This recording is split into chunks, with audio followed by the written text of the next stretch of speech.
The beautiful planet of Earth. No, I think we need to zoom in a little bit. A little more. Still too far. Okay. A little more. A little more. Okay, maybe like one more time. Perfect. So this is Europe. So countries like Ukraine, Greece, Italy, Germany, and probably many others. But one country in particular we're going to talk about today is the glorious nation we all know and love, or you may hate. That's not on me. France, or France. So how did we get to where we are now? Well, first, let's go way, way, way back to about, I don't know, a million BC. So humans first immigrated to France, which probably killed off the Neanderthals. And then they immigrated from France into Britain, but then just kind of left in France. And so when they arrived in France, the pals over there said, "This is rad," and decided to stay there. And they formed a new region called Gaul. And now it's about 58 to 50 BC. Some guy named Julius Caesar comes along and says, "Hey, I want your land." And so he takes their land in a series called the Gallic Wars. And now France is part of Rome until about 286 CE, when Rome splits into two separate nations or whatever. And France is currently in the west, as you can clearly see. So the Gauls kick the Romans out of their land, and they make this new kingdom, the Frankish kingdom. And they start expanding. It takes a little while, but then they get to where they are now, right here. And all this green is the Frankish kingdom. And then 843 CE, they just split. And about like some years ago, some guy named Charlemagne was crowned emperor of the Romans, but that's not important. Anyways, this is what the kingdom of France currently looks like. And they all kind of hate each other, but that's not on me. And this guy wins. And also, they kind of made this thing for the Vikings, I guess, the Norman Duchy. And so this is what the kingdom of France currently looks like. And they're all cool with it. And some guy from Normandy says, "Hey, I want your land." And whose land is he talking about? None other than England's, of course. So he takes time, and he invades England. And his good old buddy old brother makes a tapestry in the city of Bayeux. It looks pretty cool. And since the Duchy of Normandy was technically French, so that means England is technically French. So, and then the Duchy of Brittany is also pretty doing fine. It's now 1154, and the English kicked the French out of their land and said, "Hey, go back to your own land." So they do, and they keep expanding for a little while. Then the English reappear again, and they conquer a lot of their land. And the French are not happy about that. And so they evicted a lot more people. And now this guy, Henry II of England, marries the Duchess of Aquitaine. And they get married. But the king of France, Louis VII, is not happy about that. Not only is the English claiming the French throne, Henry II also stole his chick, who he had previously married, because, well, why not? And they had to break up because it's possibly that they were too closely related. But it all didn't really matter in the end because Louis VII died in 1180, Henry II died in 1189, and Eleanor of Aquitaine died in 1204. So no one really won. Anyway, the current king of France, Philip II, whose reign was from 1180 to 1223, kicked the English out of their land and conquered all of this land again. However, the English still had some portions of Aquitaine, but it didn't matter. All of this was now French hands. Until the English came back, still had Aquitaine, and they reconquered Brittany and Normandy, and had an alliance with Burgundy. So in 1337, the 100 Years' War began. So England and France kept fighting, and in 1428, when France was kind of in shambles at this point, a young teenage girl known as Jeanne d'Arc, or as the English know as Joan of Arc, got permission from Charles VII to go on a rampage and take all the English land, and which she did at the Siege of Orleans. She went on more battles from 1429 to 1430 until she was captured in about 1430. She was given to the English, who then burnt her. It's now 1453. The 100 Years' War ends with one last battle, and the French kick the English out of their land. And France looks like this. And Francis I is kind of upset with Henry VIII, who is also upset with him. So Henry VIII launches an expedition to northern France. He fails. He does it again. He fails. He does it one more time, and he actually wins. And then Henry VIII died in 1547. Anyways, Francis I conquers the Burgundies and Brittany in 1532. And Francis I dies in 1547. And France has recently just discovered this new piece of land because of the Spanish, of course. It's now the 17th century. And the 17th century was mostly dominated by this king named Louis XIV. And he also liked this thing called the Bastille, which is built like 200 years ago. And it looks pretty chill. And now, as currently in the 17th century, France has rapid economic growth and modern philosophy. And they also have these cool colonies. So in 715, Louis XIV dies, and the reign is now passed down to Louis XV.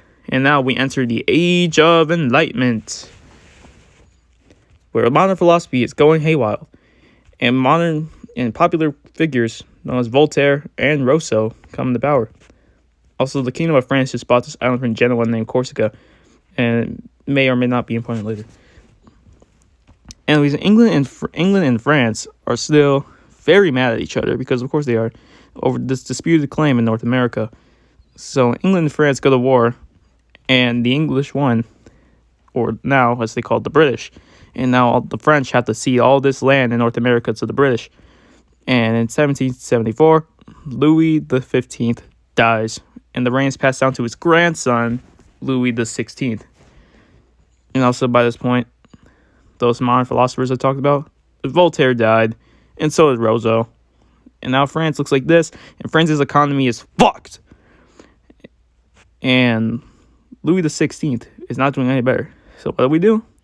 You have a shit king, shit economy, shit global power. These are all stages that led up to the eventual French Revolution. On July 14th, 1789, the Bastille was stormed, which is one of the most influential days in French history up to this day. And then they demolished it. And they also carried the governor's heads on spikes, so that's pretty cool. Anyways, the king and the queen were moved to the Tuileries Palace. You can see here. And very big figures come to power. Maximilien Robespierre, Georges Danton, and Comte de Mirabeau all formed this club called the Jacobin Club. The Jacobin Club is to end the monarchy, overthrow the king, and replace it with the republic. And in about 1789, Joseph Guillotin makes this new invention called the guillotine. And in September 1792, the French Republic is declared, ending over 800 years of French monarchism. In January 1793, Louis XVI is brought back into Paris, where he is then executed. About a couple months later, a very big guy, big name, Jean-Paul Marat, meets Charlotte Corday, who murders him.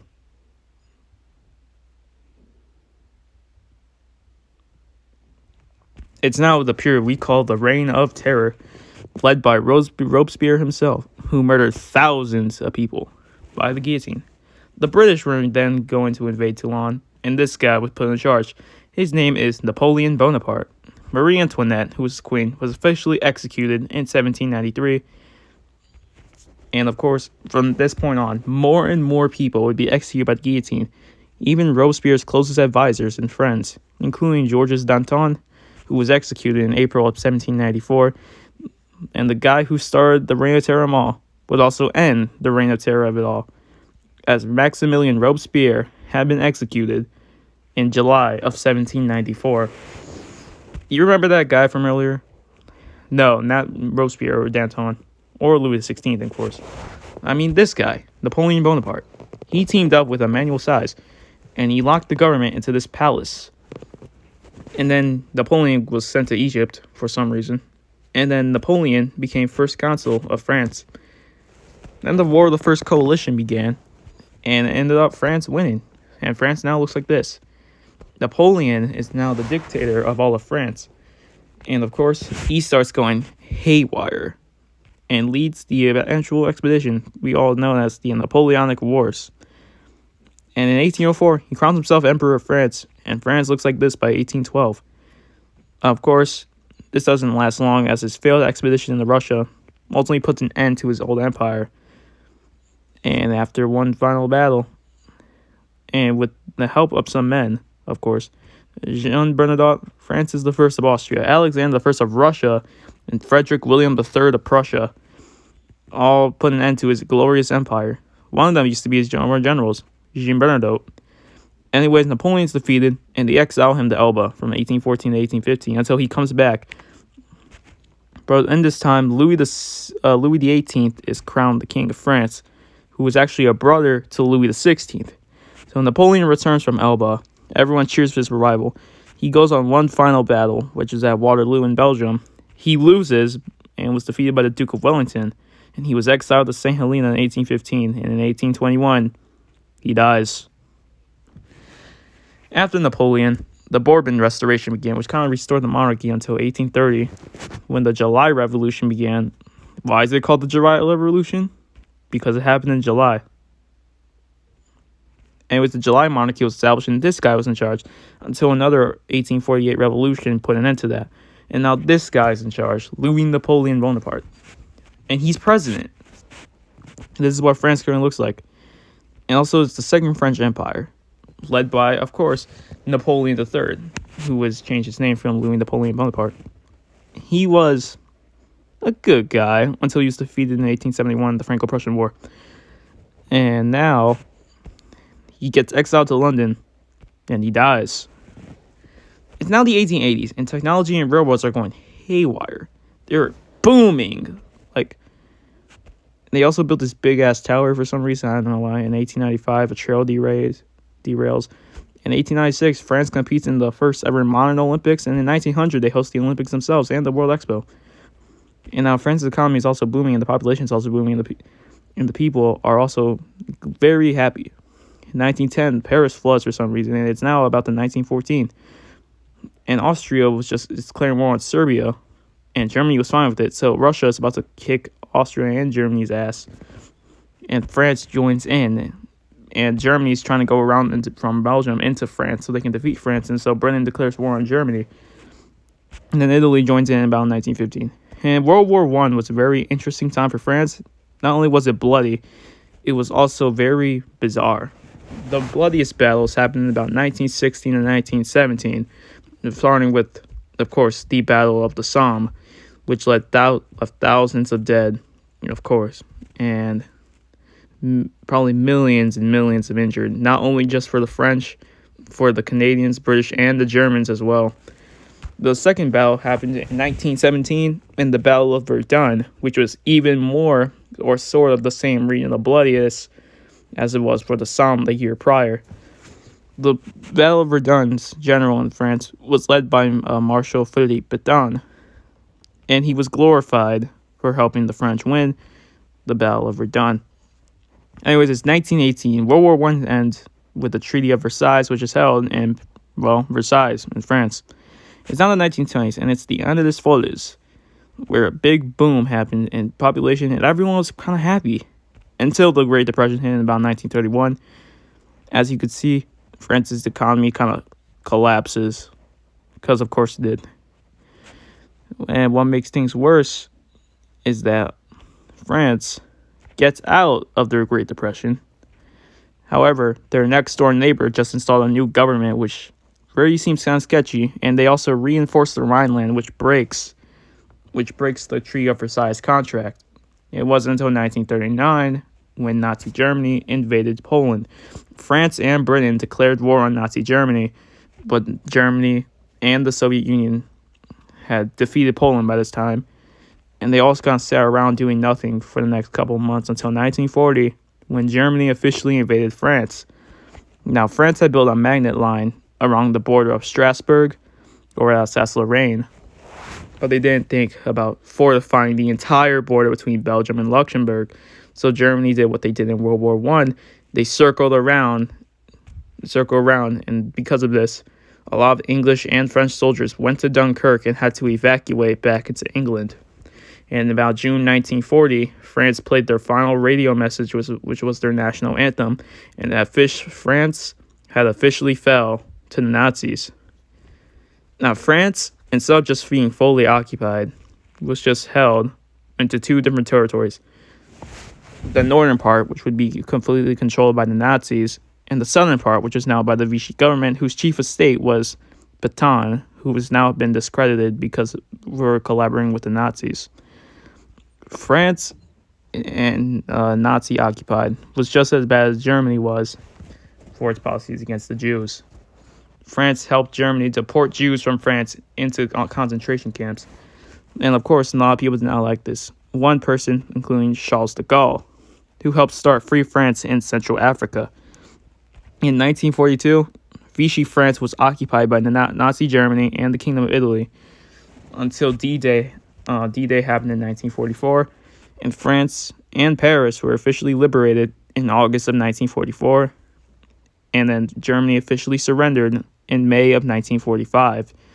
France, due to being one of the major allies, had a piece of Germany, which also included the Saarland, and they were also one of the prosecutors at the Nuremberg trials. It is now the 1950s. France is on the side of NATO in the Cold War, which was against the Soviet Union. However, France was also not doing very well at this time.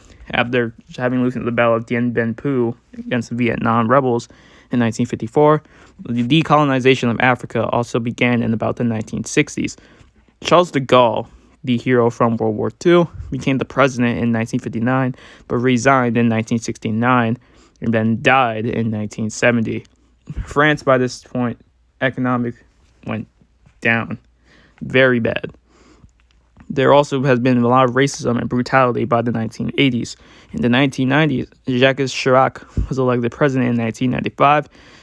France officially joined the EU in 1999. France officially changed their currency from the franc to the euro in 2002. And by the 2010s and 2020s, we had the Tour de France. Paris is going to hold the 2024 Olympics. COVID hit France severely. Notre Dame burnt down. Extreme wildfires in southern France. France has officially made abortion a constitutional right. You had mass demonstrations, the 2022 World Cup, which France lost to Argentina, and Emmanuel Macron, and that's it. Bye.